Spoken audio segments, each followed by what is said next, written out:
بسم الله الرحمن الرحيم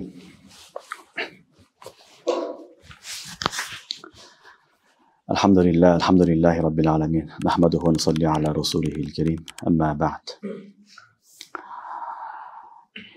Biz ötken sabakta Kitabul Buyu Soda kitabını başlaganбыз. Anan sizlerge kıskaça sodanın tarifi, soda degen ne, sodanın kayсы türleri jayız, kayсы nesilde tovar bolot, bolboyt. Şular boyunca kıskaça malumat bergenбиз. Sebebi sodada negizgi nerse mubadalatul mal bil mal deyip, oşol tovarды tovarga almaştırış gerek bolot. Kayсы nesiler tovarga kiret, kayсы nesiler kirбейт, аны biz ötken sabakta aytkanбыз. Bugünkü sabak inşallah oşon ulandısı mubadalatul mal bil mal bit taraz degen jeri var. Eki taraf razı bolup almaştırış gerek. Tovarды tovarga almaştırganda eki taraftın razılığı şart. Bul razılık lisihhatul bay. Baydın durus boluş üçün, sahih boluş üçün şart. Baydın en'iqadul bay. Baydın baylanış üçün şart emes. Kebir şartlar bolot, al baydın baylanış üçün şart. Al şartlar, rükündör, negizler bolsa soda bolboyt. Kebir nesiler bolot, bay bolot, birok al bolboğun sebepti, şart doğru emes bolup kalgan sebepti, al şart fasit bolot. Josen bay fasit bolot.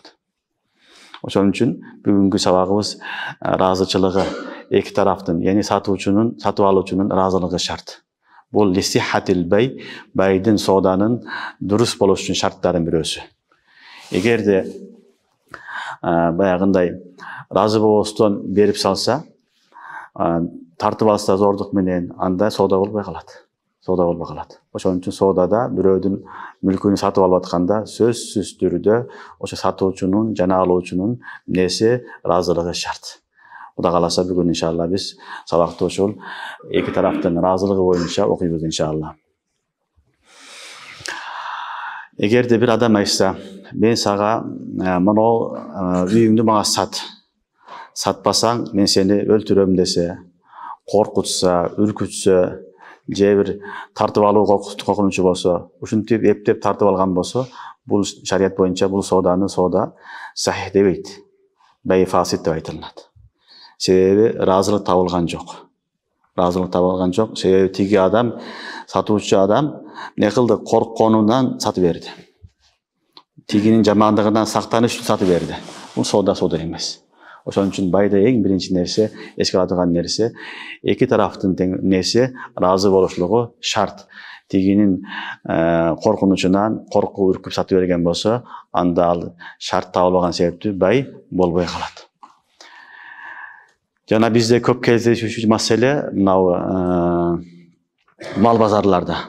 Mal bazarlarda satuşuğa kelet dagın iki adam, üç adam kolunu karmap, kolunu kısıp, kolunu silkip majbur satıp alat. Kede. Bişara satuşu kolu orugandan beri berет. Aytat akırında, men kolum olup ketip çıdabay beri saldım deydi. Özü bергenge razı emes elem deydi. Bul arzan alıp aldı deydi. Tigi maktanat, men аны arzan aldım dep. Hakikatte al ne kıldı? Ağa zulüm kıldı. Anın kolunu orutup, anı satıp aldı. Bul dağın razıçılık jok bayga kelip kalat. Bay boluş üçün anın kolunu, butunu kısıştın, basını kısıştın keregi jok. Daylı süйлөшүp bir bay kısa bolu beret. Şunçaga ber, şunçaga alam dep. Anın onu kalın karmap alıp, kattık silkip, je kısıp, anın kolu orugandan egerde soda kılıp berse, al soda bolbay kalat. Sebebi satıuçunun razıçılığı jok. Satıuçunun razıçılığı jok bolsa, soda bolboyt. Oşon üçün mындай baylardan sodan alыс boluş gerek. Barıp ayt, kolunu karmabay ayt, süйлөш. Kançaga beresinde, aytkan bağına berse, razı bolsa al. Razı bolsa, sen anı kıynaba. Anın moyundan barıp, kıçaktap, moyunu kısıp, belini kısıp, kolunu kısıp, majburlap alganga bolboyt. Bul dagın najayız sodalarga kelet. Sodanın negizgi tartibi iki taraftan razı boluşluğu şart. Demek majburlap soda kılgan bolsa soda ne bolot? Makruh bolot. Majburlagan soda makruh bolot. Dagı bir süret tamaşa retinde soda bolot. Kede tamaşa retinde soda kılat, hakikatte soda bolboyt al. Biri aytat, seni mına buyuңду men alıp atam dep, elin astıga çıkıp aytabız deydi. ушул бакты, ушул машинаны, үйдү, буюмду мен аламын деп не кылат? Экөө соода кылышат. Элдин асыга чыгып соода кылат, акыйкатта соода болбойт. Бул жерде да ыраазычылыгы жок. Ыраазычылыгы жок, соода болуп атат. Бул жерде дагы бай болбойт. Бай болуп эсептелбейт. Түшүнүңөрбү? Себеби ал эмне болду? Алардын акыйкатта максаты соода кылуу эмес. Ал максаты элдин астында гана элди алдап коюу. Элдин көзүнчө эле биз бул сатып алды деп атат, тамаша иретинде болуп атат, акыйкатта соода болгон жок. Бирок тамаша иретинде соода болгондо бир маселени унутпаш керек. Ал маселе башында эгер соодагер менен сатуучу менен алуучу экөө сүйлөшүп алып туруп, ушундай кылабыз, акыйкатта мен сатпайм буюмду деп келишим кылып алып, анан элдин көзүнө айткан болсо, көзүнчө тамаша кылып, анда соода болбойт. Бирок элдин көзүнчө айтпастан чыгып алып туруп, соода кылгандан кийин эми тамаша деп айтса, ал болбойт, соода болуп калат. Ошон үчүн тамаша иретинде айтылган маселелерде биринчи эгерде экөө келишип алган болсо, биз элдин көзүнчө айта,быз, акыйкатта буюмуңду сатып албайм, мен албайм деп экөө келишип алып айткан болсо, анда ал соода болбойт. Эгерде келишпестен экөө соода кылган болсо, ал соода болуп калат. Түшүнүңөрбү? Ошон үчүн адам баласы эhtiyat болуш керек, абайлаш керек. Эгерде тамаша иретинде соода кылган болсо, аны менен дагы бай болбойт. Себеби ал жерде ыраазычылык жок. Тиги мажбур болгондо ыраазычылык жок болгондой эле, мажбур эмне? Тамаша иретинде болгон, мазак ниетинде болгон учурда дагы соода болуп эсептелбейт. Экинчи маселе бул ыраазычылыгы табылбаган болсо эмне болот десе, ыраазычылыгы табылбаса бай фасык болот. Бай фасыктын өкүмүнө аны фасык кылыш керек. Аны бузуш керек. Батыл бай бар, фасык бай бар. Аны бузуш керек дагы, кайрадан байды дұрыс кайрадан соода кылыш керек. Бирок бир адам бай фасык болгондон кийин байды бузган жок. Соода болду. Соода болуп бойдон калды. Калгандан кийин эми эмне болот? Мүлкү сабыт болобу десе, мүлк сабыт болот. Бирок мүлкү хабис болот. Ошол буюмга ээси болот. Ошонун ээси болот, бирок мүлкү хабис болот. Аны бузганга туура келет. Ушул маселеде Хазылдын тамашалап айткан сооданын маселеси башкачараак. Тамашалап айткан учурдагы соода бул бай фасык эмес. Бул хукман бай батыл. Бул хукман бай батыл. Түшүнүңөрбү? Бул бай сахихке кирбейт, фасыкка кирбейт. Бул жерде такыр бай болбойт. Ал эми башка учурларда ыраазычылыгы жок, тартып алды, мажбурлап сатып алган учурларда ал эмне болот? Болот. Ага бирок хабис. Тиги наразы болуп калды да, наразы болуп алдың, жакшы буюм эмес. Бирок сенин мүлк менен кирет. Бирок жакшысы аны кайтарып берип, сооданы кайрадан кылып, ошол айткан соодага бергени жакшыраак.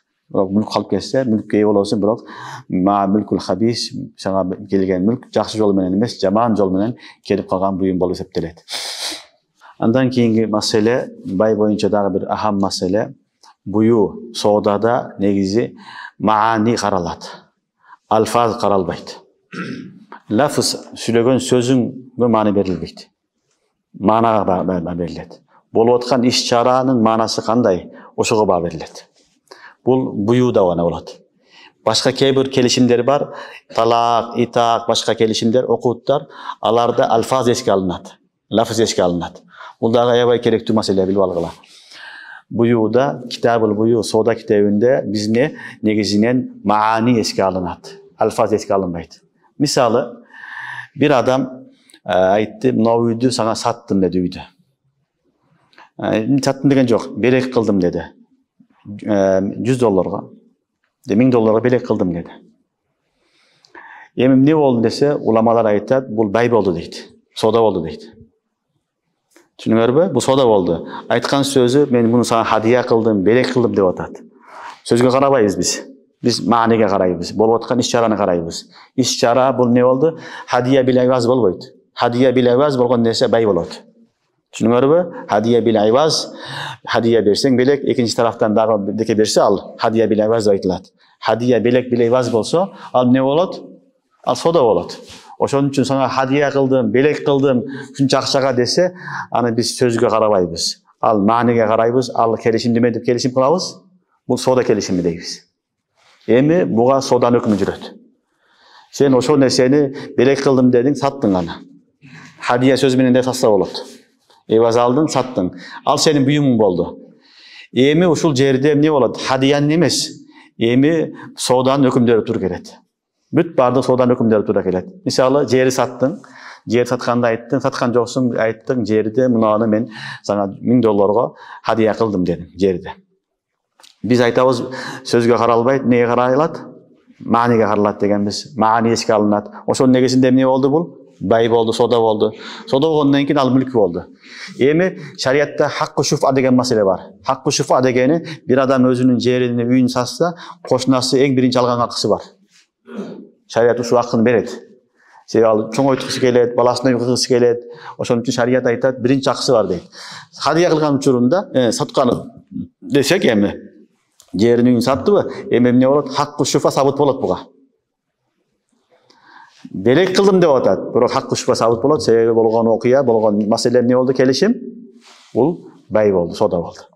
Түшүнүктүбү? Эгер ошол эле сүрөттө бирөө өзүнүн жерини бирөөгө, жакын досуна, тууганына хадия кылса, белек кылган болсо, эми ал белек болот. Эми хакку шуфа жок. Бая кошунасы мен алганга акым бар эле деп чыга албайт.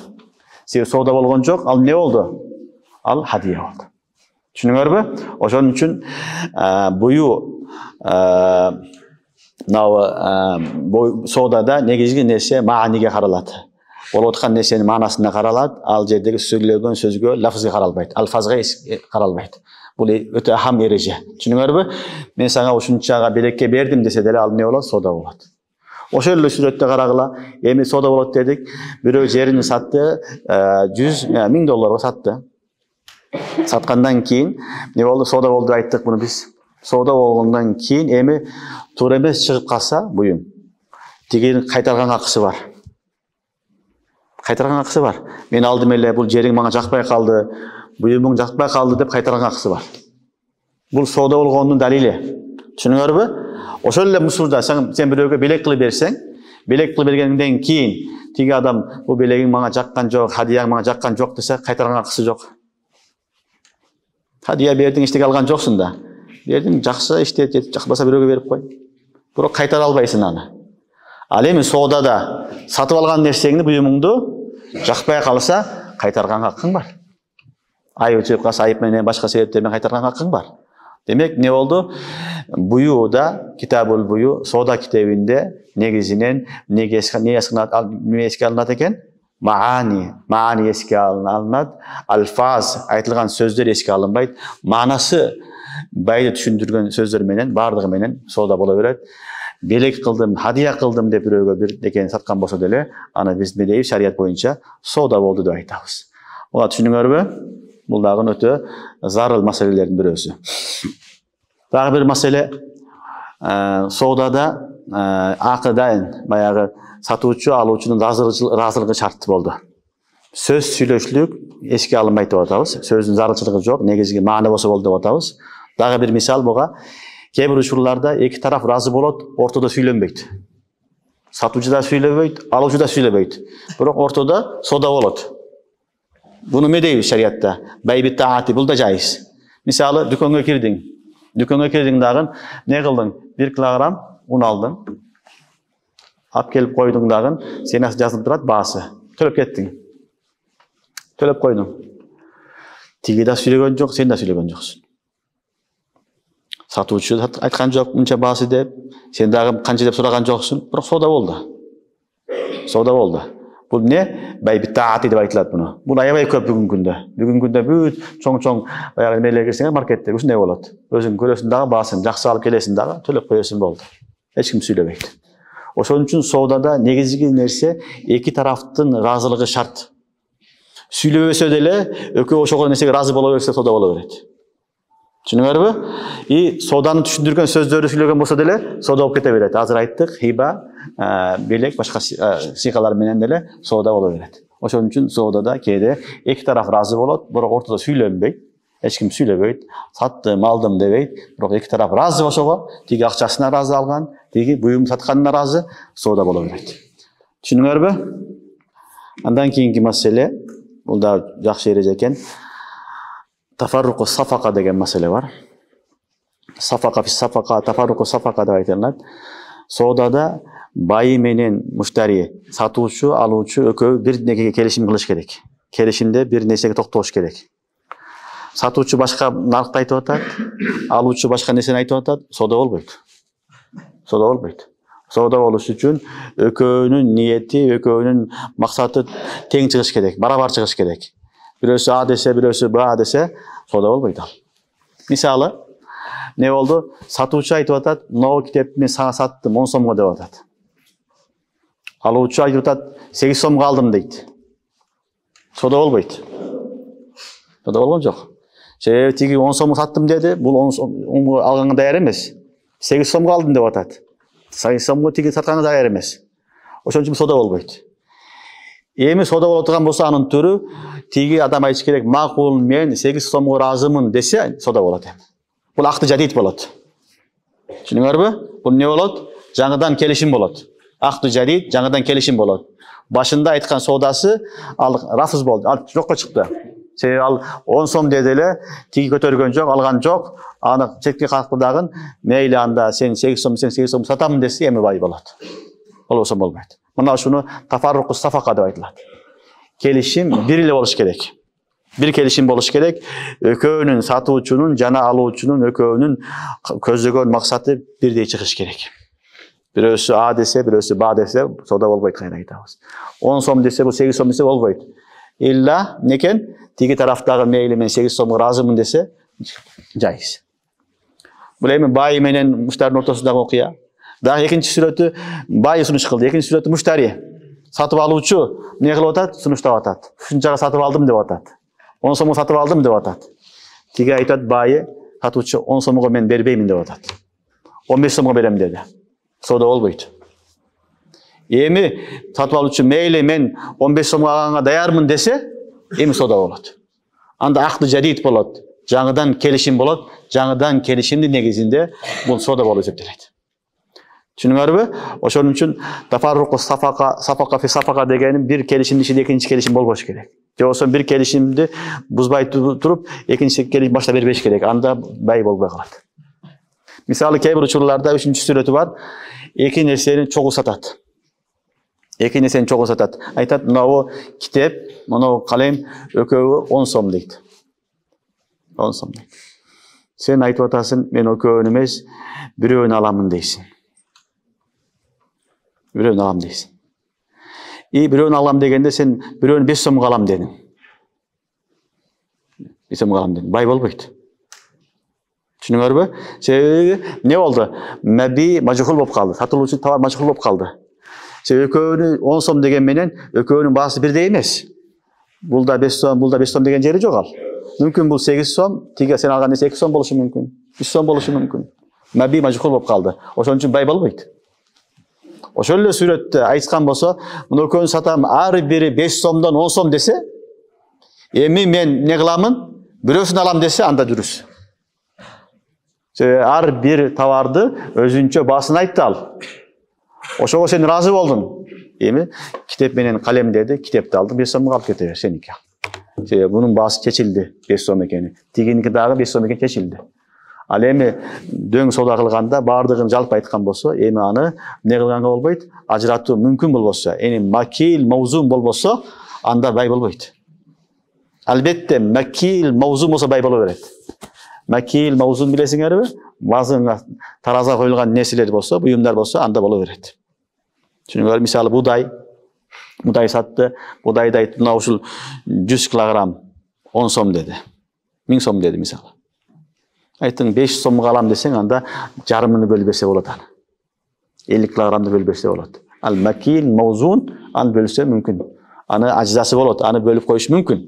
Түшүнүңөрбү? Ал эми бөлүнбөй турган нерсе, жинстары бир эмес, башка маузун, макил болбогон нерселерди, анда эгерде ар биринин баасын өзүнчө айтпаса, соода болбойт. Бай фасд болот. Анда ар бирин өзүнчө айтыш керек, же болбосо эмне кылыш керек? Экөөнү чогуу алыш керек. Экөөнү ушунчага алам деп разы болуш керек. Жана маби менен саман, акча жана товардын ортосунда соода болуп аткан учурларда негизги нерсе ошол ишара кылган нерсеге байланат. Ишара кылган нерсеге байланат. Ал саны эсепке алынбайт деген маселе бар экен. Бул маселе мындай болот. Кээ бир учурларда сен бирдеке сатсаң, ишара кыласың. Мону нерсени саттым дейсиң. Анын içinde канча бар экен айткан жоксун. Тиги адам алдым деди. Бай болду. Сода болду. Азбы көппү ал каралбайт. Мисалы, сен не кылдың? Дүкөнгө кирдиң дагы эме алдың, тукум алдың, жумуртка. Пакетте турат, 10 деп ойлодуң. Ушул канча десең, тиги айтты 100 сом деди. 100 сом деди. Анан сен алдың дагы үйгө апардың, апарып карасаң 11 дана экен. Канча экен? 11 чыгып калды. Бирөө эмне болот десе, сеники болот ал, халал. Сеники халал. Себеби ал ишара кылган нерсени сатты сага.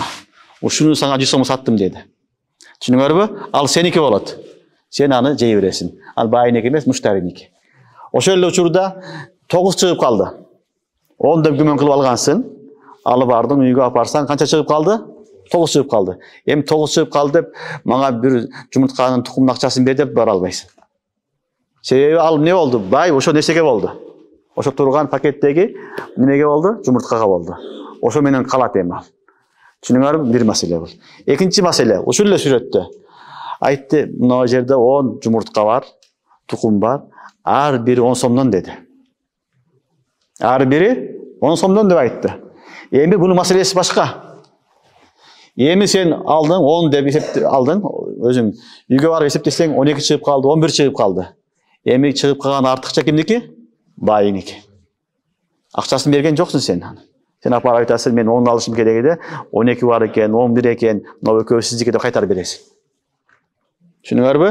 Же болбосо алып бардым, үйгө апарсаң 8-9 чыгып калды, 10 чыккан жок. Эми барып айтасың дүкөнчүгө.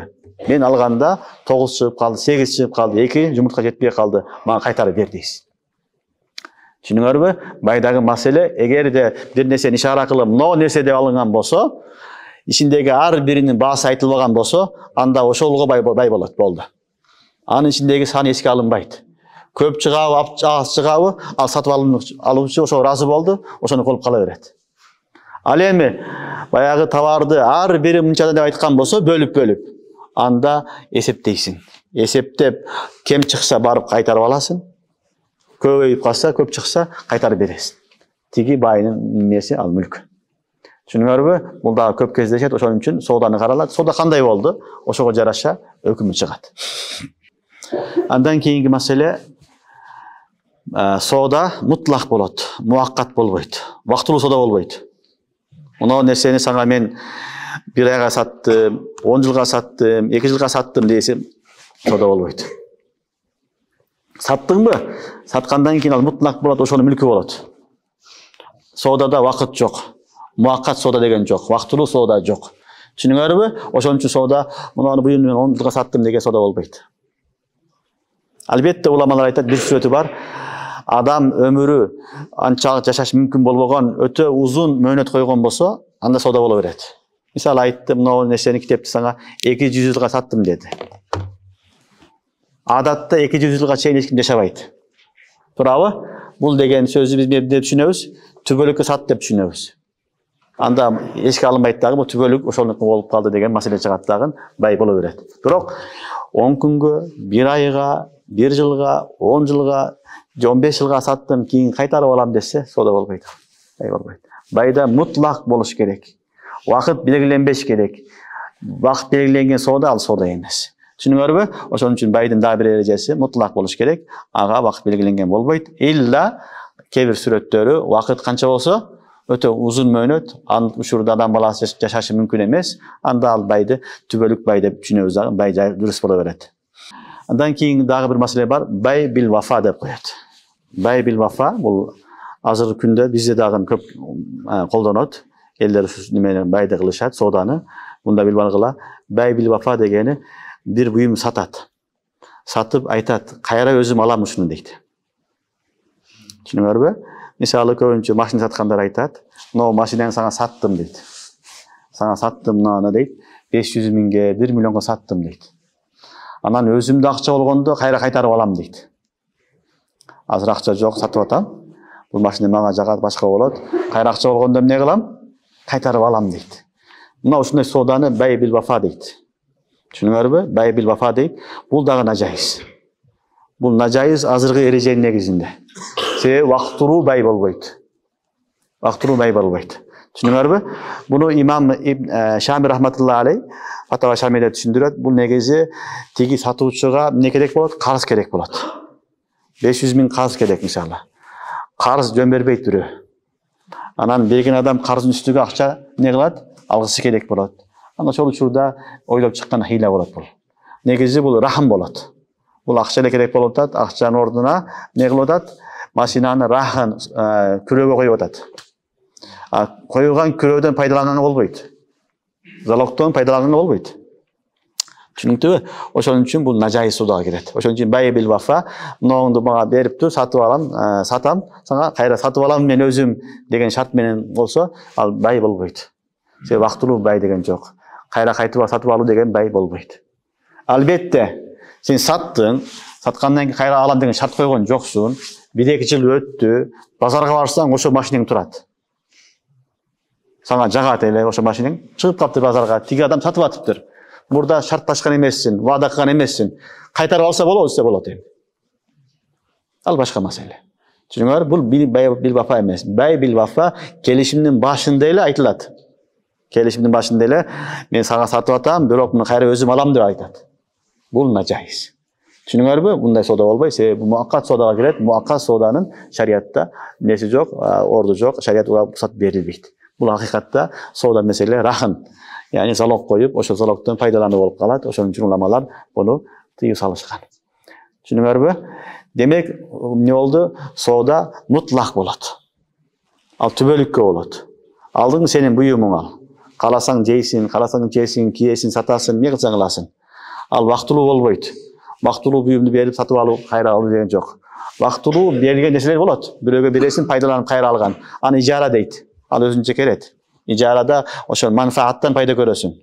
Вактылуу бирөөгө бердиң 1 жылга, 2 жылга жашап тур, минип тур деп. Ал ижара болот, ал маселе башка маселе, бай маселеси башка маселе. Түшүнүңөрбү? Ошондой эле эмне болду? Байда негизги эки келиштин ортосундагы маана каралат. Маани каралат. Сөз каралбайт. Айтылган сөздөр каралбайт. Хиба деген сөз менен, белек деген сөз менен дагы эмне боло берет? Соода боло берет, айтып өттүк. Түшүнүңөрбү? Кээде эки тарап сүйлөбөсө деле, экөө ыраазы болсо, соода боло берет. Бай бит таати, аны да айттык. Түшүнүңөрбү? Ошон үчүн бай маселеси аябай татаал. Өтө кыйын. Шариятыбыз Алла жазайы хайыр берсин. Алла субханаху таала бизге ушундай бир шарият берген. Бүт бардыгын иликтеп, эмне кылган, жиликтеп койгон. Бардыгын көрсөтүп айтып койгон. Ушул соода менен соода кылсак, уруш, талаш, жанжал болбойт. Эчтеке болбойт. Ошон үчүн ыраазылык биринчи очеретте. Ыраазы кылып болбосо, анын малын тартып алба. Колуну кысып, колуну орутуп, колуну силкип, мажбурлап малын алба. Бирдекени алыш үчүн анын колун силкиштин шарт эмес. Түшүнүңөрбү? Ыраазы болсо ал берсин, ыраазы болсо бербей койсун.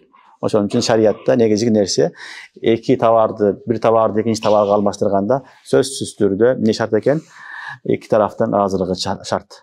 Allah subhanahu wa ta'ala to'g'ri taq sooda qilganga barizga tavfiq bersin. Subhanakallahumma wa bihamdik ashhadu an la ilaha illa anta nastag'firuka va natubu ilayk.